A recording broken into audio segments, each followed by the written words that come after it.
All right, so we will go ahead and get started. Thank you for participating in our pre-arrival webinar for the topic of university housing and dining.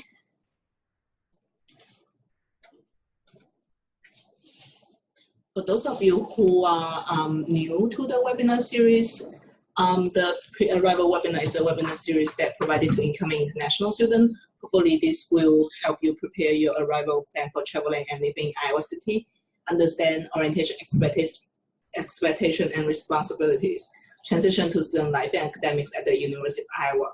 All the webinars will be recorded and posted on our website once we have them transcribed. So if you want to go back and listen to it again, or if you miss part of the webinar, you can always go back to our website to watch the recording of the webinars. During the webinar, if you encounter any technical difficulties, please let us know in the chat function. If you have any questions related to today's topics, please use the Q&A function to post your questions. We will answer those questions live at the end. If you have not received your I-20 or DS 2019 yet, you can pay your eShip global fee in the IHOP system. Once you have paid the eShip global fee, we will send you your documents right away. Some important days. So International Grad Student Orientation is from August 7 to August 10, and then Undergrad Orientation is from August 12 to August 19. They are mandatory, so you have to arrive prior to orientation in order to attend them. All right, so now I will give it to our guest today for the introduction. Hi, good afternoon and welcome to the University of Iowa. I'm Virginia Ibrahim-Olin. I'm one of our assistant directors in University Housing and Dining, and I work with our contracts and assignments team to help you get your room assignment and your roommate matched for your room on campus this fall. Hi, my name is Kenise Evans. I'm one of the assistant directors in residence education, and I deal with a lot of the staff within the halls and the management of the halls, so making sure that you have what you need while you're living with us.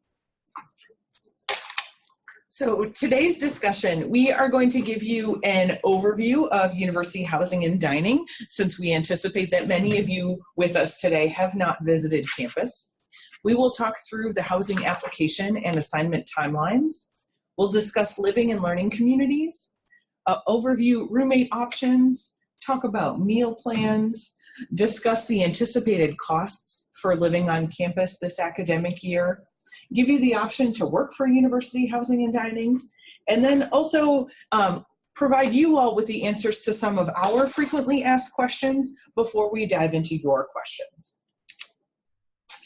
So University Housing and Dining is a large system on campus here at the University of Iowa. Next fall, we will house 5,821 students, including you. You all will be supported with 146 resident assistants.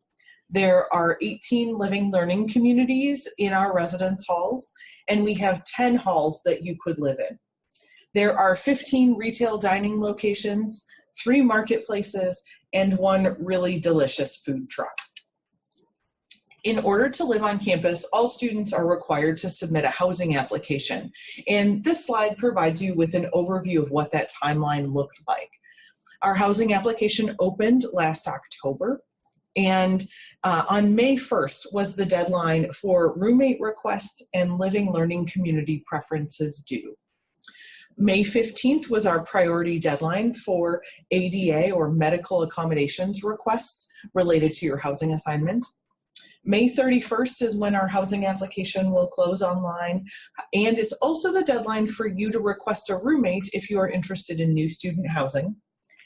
Throughout June to August is when roommate assignments and roommate information will be available to students.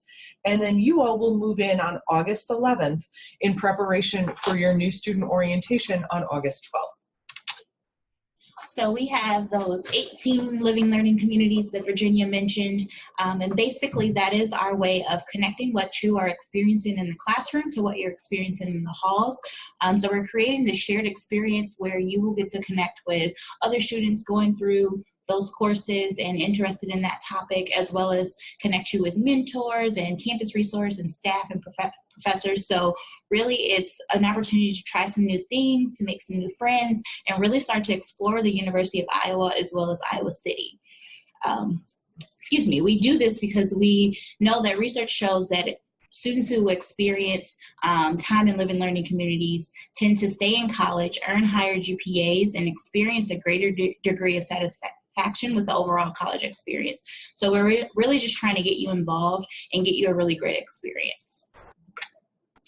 Now, in a living learning community, that is a group of students that live on a floor or on a hallway together that take a course in common and have activities planned for them. And you can have a variety of room types within that living learning community. Some of the most common ones that we have on campus are a double room, and that's an occupancy of 2 students sharing a room together. They may have a community or individual bathroom down the hall. We offer a standard double, which is a smaller room, so you pay a little bit less for it. We have a double room with pod configuration, and what that is that provides individual use bathrooms down the hall in our newer buildings, Catlett and Peterson. We offer suite style housing with a shared bathroom and kitchen, and that is where you and your roommate would share a kitchen and a bathroom with the room next to you. And those are located in Mayflower Hall, and those students are also eligible for a Hawkeye meal plan that I'll talk about later. And then we also offer triple rooms. Those have 2 roommates instead of just 1. It's important for us to share that single rooms or rooms with their own private bathroom are extremely limited on campus and not options for you as a first-year student. However, I want to assure you that all of our restrooms will provide you with privacy to handle your personal functions.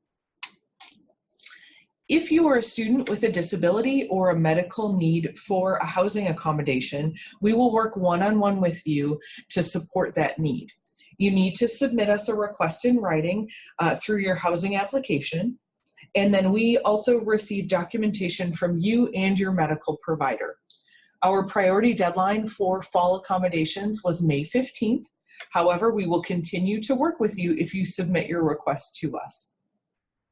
You can work with my colleague, Colleen Schall, and her email address is on the screen.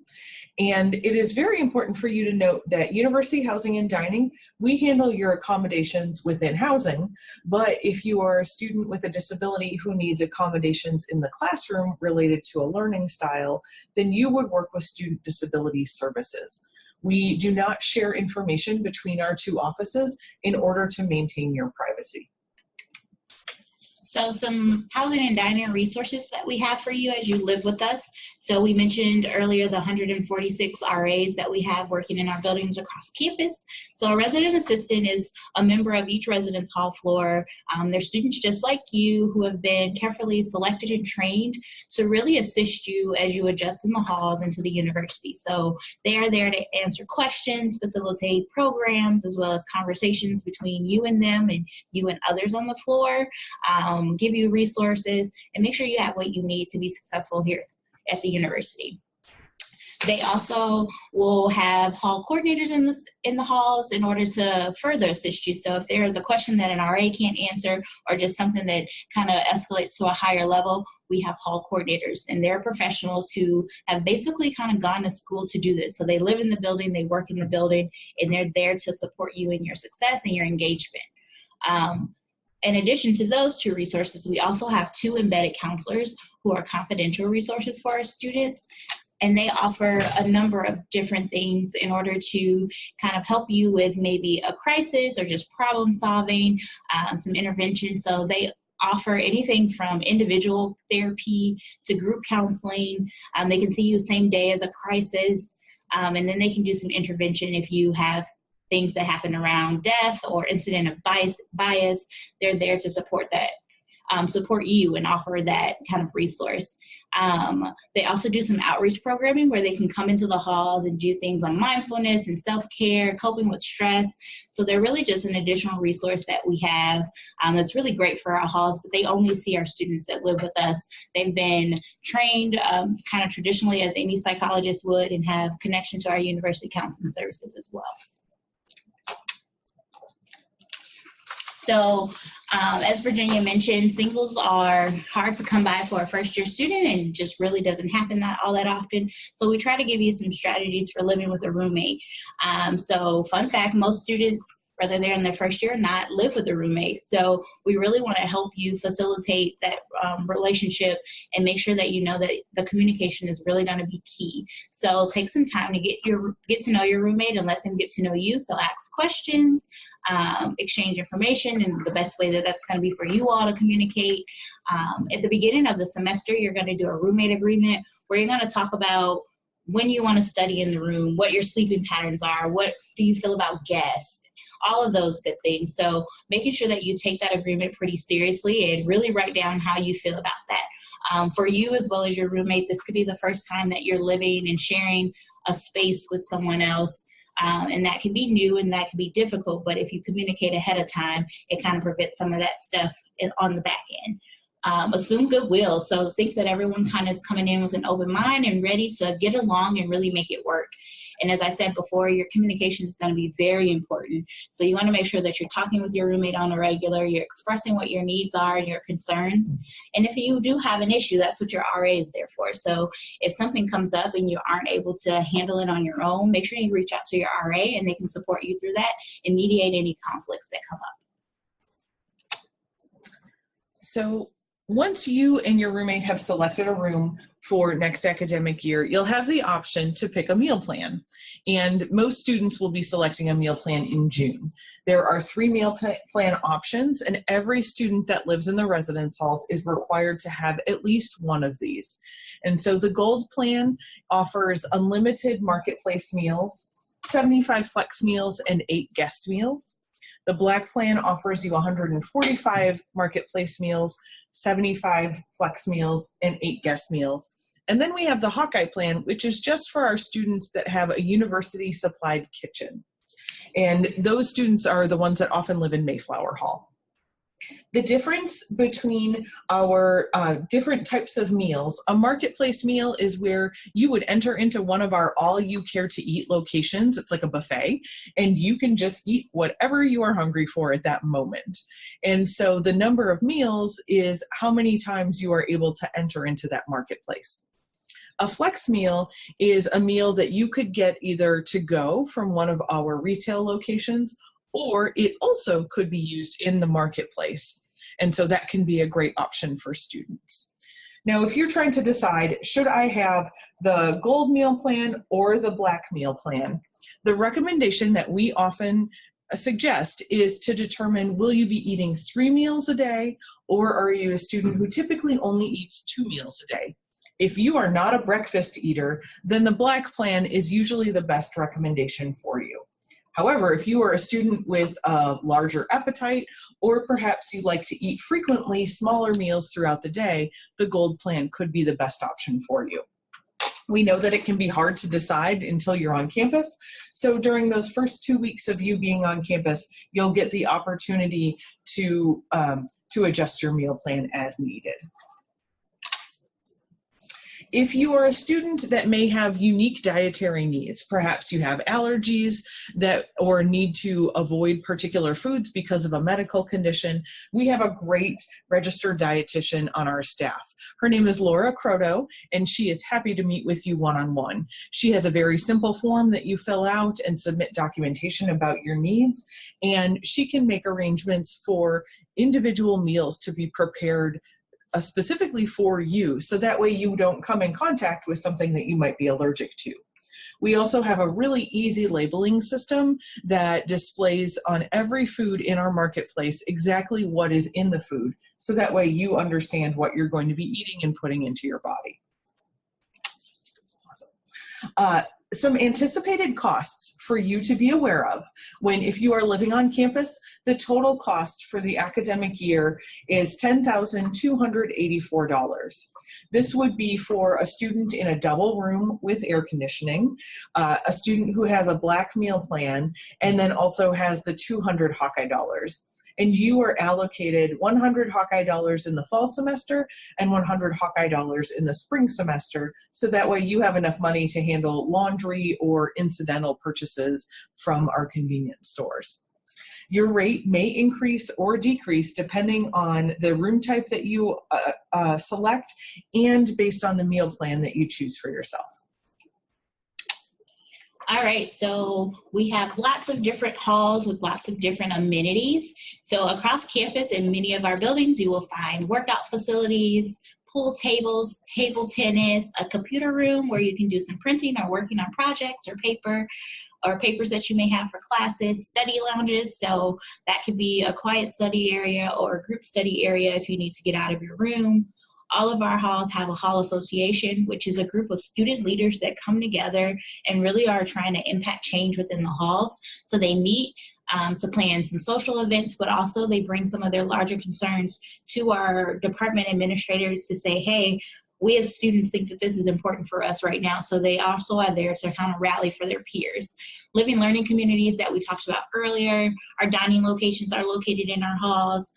All of our halls are conveniently located, whether that be on a certain side of the river or close to bus stops, so you can use the CAN bus system. Laundry facilities so that you can take care of your needs.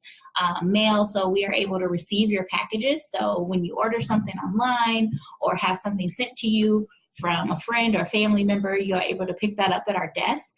And then some of our halls have board games and other outdoor yard games that you can check out for rental and to kind of use with your friends. As you're planning your packing to come to the University of Iowa, our residence halls are completely furnished. So your room will come with a bed, a desk, a dresser, a set of drawers, and a closet space for you. But you need to furnish or bring your belongings to fill that space. And so these are some recommendations that we have for you to purchase. We recommend that you bring your own bedding. We would not provide that for you. You should bring laundry detergent and perhaps a basket or a bag to be able to get your laundry down to the washing machine easier. Anything that you might need in the shower or for your daily toiletry routine. Your academic supplies, you'll most certainly need pens and notebooks and your laptop computer, food and groceries, and cooking pots and utensils. If you are in a room with a university supplied kitchen, we provide you, there is a stove and a refrigerator provided along with a sink, but we do not provide you with cooking pots and pans. And then a couple of things that people find helpful are to bring an Ethernet cord. We have Wi-Fi throughout all of our residence halls, but sometimes it's just nice to plug in, and a desk lamp if you like a little bit different ambiance while you study. Some general recommendations that we want you to know about university housing and dining is that we have room for every new Hawkeye that would like to live in the residence halls. And so we are very excited to have you join us on campus this fall. You will select your room in either a living learning community, and that took place last week, or in new student housing, and that will take place in June. Your room selection time slot will be determined on a first come, first served basis. And so we determine your time slot based on when you apply for housing. If you applied for housing back in December, then you would pick a room before someone who applies for housing in May. Your room assignment will be impacted by the Hawkeyes who applied for housing before you, and we cannot guarantee you a room in a specific living learning community, in a specific building, or with a particular roommate. So we will do our best to help you and your roommate get a room together. We absolutely encourage you to be flexible and open to a variety of experiences. Your number 1 building and your number 10 building could be fabulous opportunities for you to meet Hawkeyes from across the world. We also have some opportunities for you to join us on the UH&D team. So we have a lot of job opportunities within our department, whether that's working at our front desk or working for dining. A lot of our students report that it's a lot of fun and a great way for them to meet new people, whether that's peers or supervisors who have really become mentors for them. So it's a really great opportunity for that. The schedules are flexible as we work around your schedules for classes. And then if you were to work with dining, you would get a free meal when you work a shift. So that's also a good plus if you're thinking about maybe getting one of those lower meal plans. If you were to work for dining, you would get a free meal every time that you work, which could be a nice bonus. Now we're going to answer some of the frequently asked questions that international students tend to email our office about. And so the first one is, who can live with university housing and dining? And the answer to that is any undergraduate student who is over the age of 16. We ask that you be enrolled in at least 7 credit hours per semester. And it's important to note that if you withdraw from the university, you would need to move out of the residence halls. The deadline to apply for living on campus, there's a few different deadlines that are important to note. May 1st was the deadline that you needed to tell us if you wanted to join a living learning community. May 31st is the deadline for you to tell us if you want to request a roommate for new student housing. And we will leave our housing application open as long as we have space available.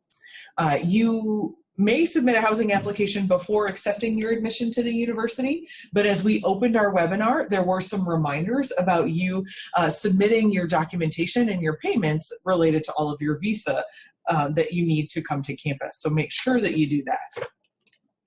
So how can I request a room in blank hall? So we aren't collecting that information of exactly what hall, what space, what room. So as Virginia stated, your space in line basically is based on when you apply for housing and where your application is. So when you open your application to go in to select a space, you're going to see what's available to you in real time. So we won't be doing any of the picking for you. We're going to allow you to pick what's available based on what you feel are your needs and where you want to live. We do get reports that students on the west side of campus have the highest satisfaction with their housing, but we have first-year students who live all across our campus. Occasionally people will ask us, is the housing application fee refundable? And the answer is no.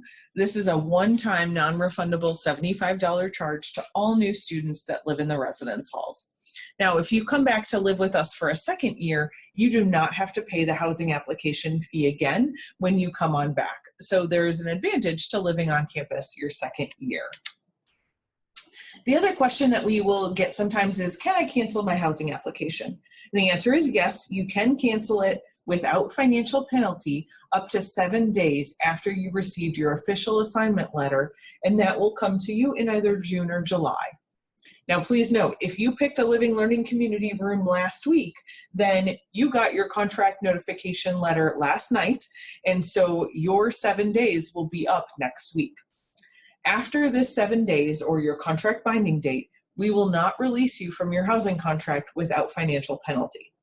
Your contract is for the full academic year, August until May, and if you do wish to cancel your housing contract, you can do that online in the upper right-hand corner of your application. Can I ship my belongings before I move in? We ask that you don't, as we have limited space behind our desk in each of our halls. So we're able to get packages that may be books or maybe somewhat larger items, but to send all of your belongings, like for a whole room, would just be too much for our house to take. So we ask that you either bring what you can and look into getting some of that other things after you arrive, but don't ship very large items to our desk because they just can't handle them in size. So move-in for you as an international student will be on Saturday, August 11th. We want you to come on this day so that way you are here early and on time for ISSS orientation. You would be assessed a fee of $135 for early arrival. You do not have to pay that immediately. We will add that to your university bill. What is a pod-style bathroom? So basically, it's an individual use bathroom with a toilet, a sink, and a shower behind a lockable door. They're located centrally and open for use by the entire hallway. And there's about 5 to 6 pods per floor. And they're cleaned by our staff daily. So our university housing and dining custodial staff will go in and clean those bathrooms when they're not in use. So this just is more of a private feature in bathrooms where you have everything you need behind a lockable door. And now it's time for you to ask us some questions. We know that there have been a number of them coming through during the web chat, so we'll respond to those one at a time. Okay, so like Virginia mentioned, we'll go ahead and answer the questions. If you have questions that you want us to answer live, please use the Q&A function to post your questions. And we will start with the ones that we have for now. First question, what is the difference between university housing and dormitory? University housing and dining is the dormitory. And so that's a good question, because I know depending on which university or what college you are at, they call it different things. But a residence hall is a dormitory. And so it's the same thing. What is the latest day to apply for housing? The latest date that you could apply for housing and still pick your own room is May 31st. But I would recommend, if you have not yet applied for housing, that you apply today. If you apply for housing after May 31st, you will not get the chance to pick your own room, but our staff will assign you. We will still have housing for you if you need to apply later. Next few questions is about food related. Which meal plan lets me use the food truck? Oh, all of the meal plans allow you to use the food truck because you would use a flex meal at the food truck. And I recommend the falafel. That's my favorite. What's yours? Full court. Oh, yeah. Is Mayflower the only residence hall with a kitchen? No, it is not, but it is the largest residence hall where students have kitchens. There are only, 6 rooms in Hillcrest where students have their own kitchen. So if you are interested in a room with a kitchen, Mayflower would be the best option for you.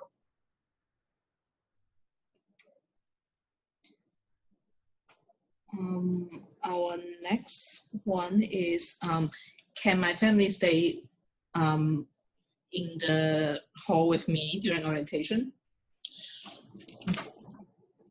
Yes and no. We understand that sometimes there will be people joining you, and we allow for guests to stay with our residents in the hall. We just cap it at, around 3 days is typically what we like for people to have guests. Also keeping in mind that your roommates are going to probably be moving in at the same time, and there's just a lot of things going on and a lot of situating.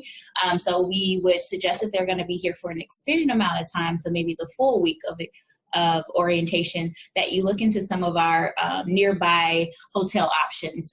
A lot of them are close to campus or within the community, where they could still be here to support you, but just not be in the halls, just because space gets limited and there's a lot going on during that time. And folks typically can only have one guest spend the night with them, is that right? Yes. Yes, okay. What is the best hall? That is a really difficult question, in my opinion, because I think that there are wonderful opportunities and advantages to all of them.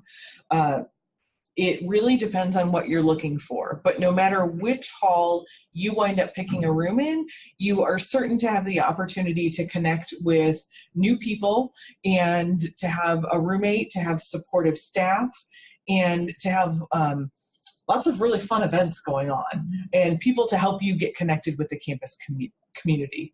So I am not directly answering your question because I think that it really depends on what's going to be available at the time. I think all of them are wonderful. You got an opinion? No, I think just what you said, they're all great options. They all offer something different, and our staff really does a good job to make sure that they're invested in the people that live in the building. So I think that you'll have a great experience no matter where you live. Next question, how long does it take to get from one of the residence halls to classes? I think that depends on where you are, on which side of the river. We have a great busing system, our CAN bus that's ran on campus that has stops right outside of directly outside of many of our halls. So typically if you are kind of further away from some of your classes or just not really interested in walking, you can hop on one of those buses and get kind of across campus within 10 minutes, usually less. It takes about 6 to 8 minutes a lot of the times. A lot of our other halls are about 15 minutes away from most of our buildings, so I think you can get from the furthest point to a class within about 15 minutes. So not too bad, but it really just depends on where you are and which building you're walking to. But I think our CAN bus system offers a lot of opportunity for you to get there pretty speedily and on a regular basis. And it's free. Yes, free. So we only have a couple of questions left. If you still do have questions, please post them in the Q&A function. How safe are the residence hall? Is there a doorman? There aren't people who like sit at the doors and monitor who comes in and out, but safety is one of our main priorities, as we know that that is something that will help you be more successful, knowing that someone's looking out for your safety. So a lot of those staff members that I talked about, a lot of their job is to make sure that the halls are safe. So something that the RAs do in all of the halls is they go on rounds every single night. There's someone always on duty for us, meaning someone carries a phone and responds to emergencies, walks the halls, make sure things are going okay. We have a great partnership with our public safety. They send staff over to walk the halls and monitor what's going on. We post a lot of things up about this is who you can call when you have this question or this concern. Many of our desks are open 24 hours or later into the evening, so you will find that most desks are open to about 2 a.m. If they're not open 24 hours. So we have a lot of staff in place to make sure that you're safe, and when safety is an issue, we want you to report that so that we can fix it. Okay, seems to be the last questions that we have for now. Can I be a residence assistant next year?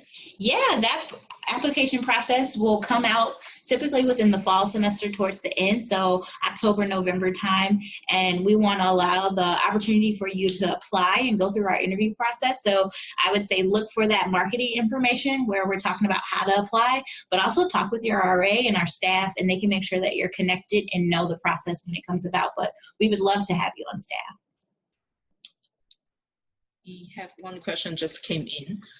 Is residence hall required for freshmen?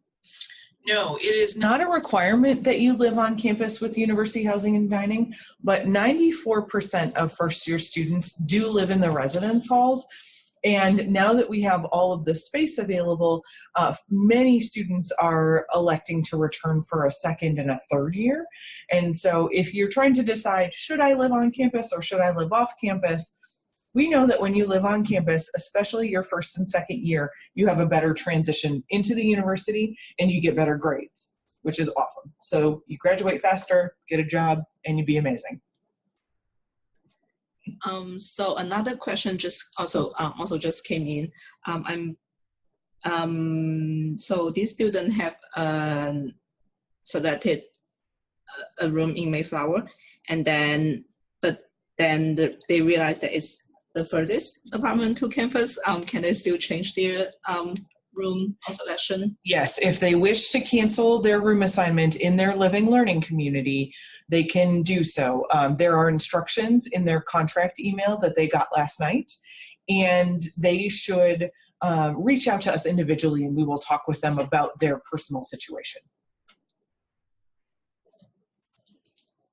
So we'll wait another minute to see whether there's any other questions came in. I want to clarify for people who may be watching this webinar 2 or 3 weeks later, the option to cancel a room or to change a room may vary based on what time of year it is and where someone is with their housing contract process. So it's always best to reach out to us individually with your full name and university ID number, and we can see how we can support your needs to change a room assignment. We have one other question just came in. Can I live in the residence hall with spouse? Currently, we do not have housing for married students available, but there may be an option that we could offer help with. If a student is unable to live with us with their spouse, then I have some other housing options that I would recommend to them. Yes, especially if they are graduate or professional students, we have some great options here in the Iowa City that I would recommend. So, yeah, they can contact us individually. And we will also have an off-campus housing and living webinar next week. So if you do need to live off campus, that will be a webinar that you can tune into to listen.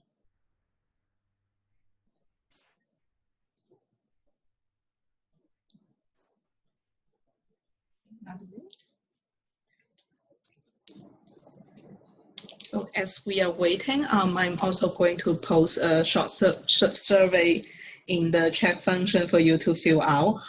If you can take a minute to fill out the survey, that would provide us some really useful and helpful feedback to improve the webinar series in the future.